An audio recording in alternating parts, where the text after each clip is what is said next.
Greetings everyone. Today in this video we'll know what is exactly the difference between oxymoron and antithesis.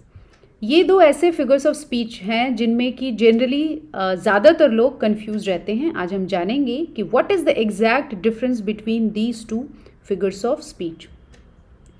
First we'll know what an oxymoron is. Two contradictory words are used in the same phrase to create a contrast of ideas. जब कभी भी दो opposite words use किए जाते हैं एक sentence में why to create a contrast of ideas, then there is oxymoron in that sentence or statement. The two words may seem absurd together. Okay? It seems like sometimes हमें ये लगेगा कि ये दो वर्ड्स क्यों रखे गए हैं साथ में, but they are put to present a contrasting idea, but they have the ability to add value to the description. और जो दो वर्ड्स हम यूज़ करते हैं side by side opposite words, वो एक वैल्यू ऐड करते हैं उस डिस्क्रिप्शन को जो कि वहाँ किया जा रहा है, by highlighting the depth of meaning. उस मीनिंग को और स्पेसिफाई करते हैं उस सेंटेंस में जो हम बोल रहे हैं. This is achieved by using the two opposite words together. दो वर्ड्स जो भी ऑपोजिट होंगे उन्हें हम साथ रखते हैं तो हमें ये इफेक्ट मिलता है. Sounds of silence, for example you can see here sounds and then silence. Okay, तो साइलेंस जब है तो साउंड कैसा, और साउंड जब है तो साइलेंस कैसा. Virtual reality, if it is virtual it can't be real, and if it is real then it can't be virtual. As well as speaking in a loud whisper. If you are whispering then you can't be loud, and if you are loud then you can't whisper, are all great examples of oxymoron. अब हम कुछ और examples देखते हैं. First sentence we have we were alone together. If you are alone then you can't be together. Okay, now you see these two opposite words are placed next to each other in the sentence. Second sentence we have I instructed her to act naturally. Act and naturally, these are the two opposite words which are used here.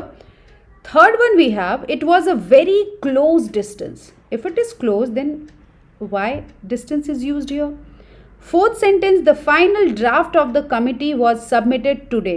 If it was final then it can't be called a draft, but it is written here why to produce an effect, और यहाँ पे जो figure of speech होगा that will be oxymoron. Now we'll know what an antithesis is.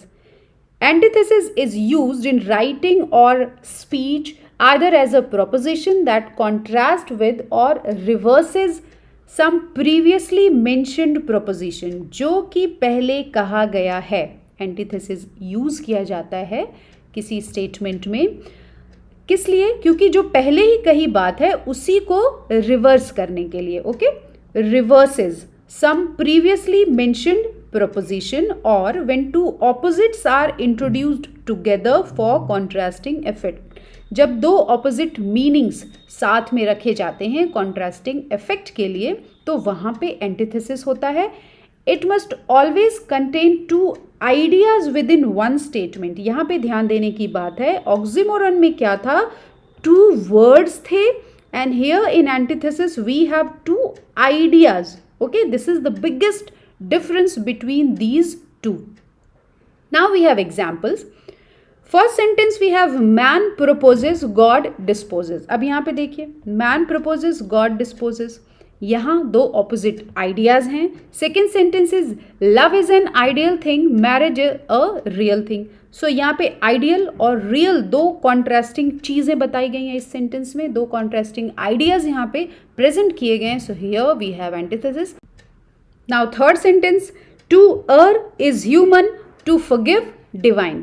Okay, यहाँ पे गलती करना और माफ़ कर देना, दो चीज़ें, दो ऑपोजिट आइडियाज़ एक ही स्टेटमेंट में रखे गए हैं.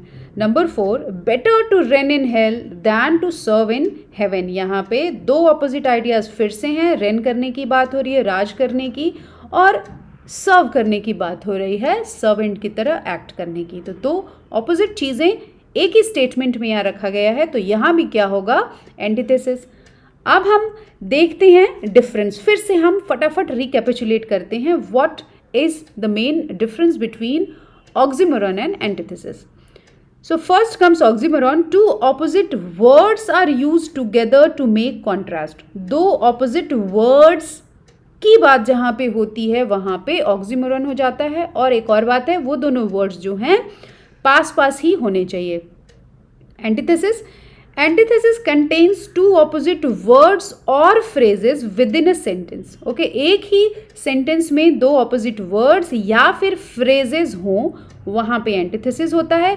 The phrases present opposite concepts, और जो फ्रेज हम यूज़ करते हैं वो ऑपोजिट कॉन्सेप्ट्स हमें यहाँ पे प्रेजेंट करते हैं. Second difference we have opposite words are placed next to each other.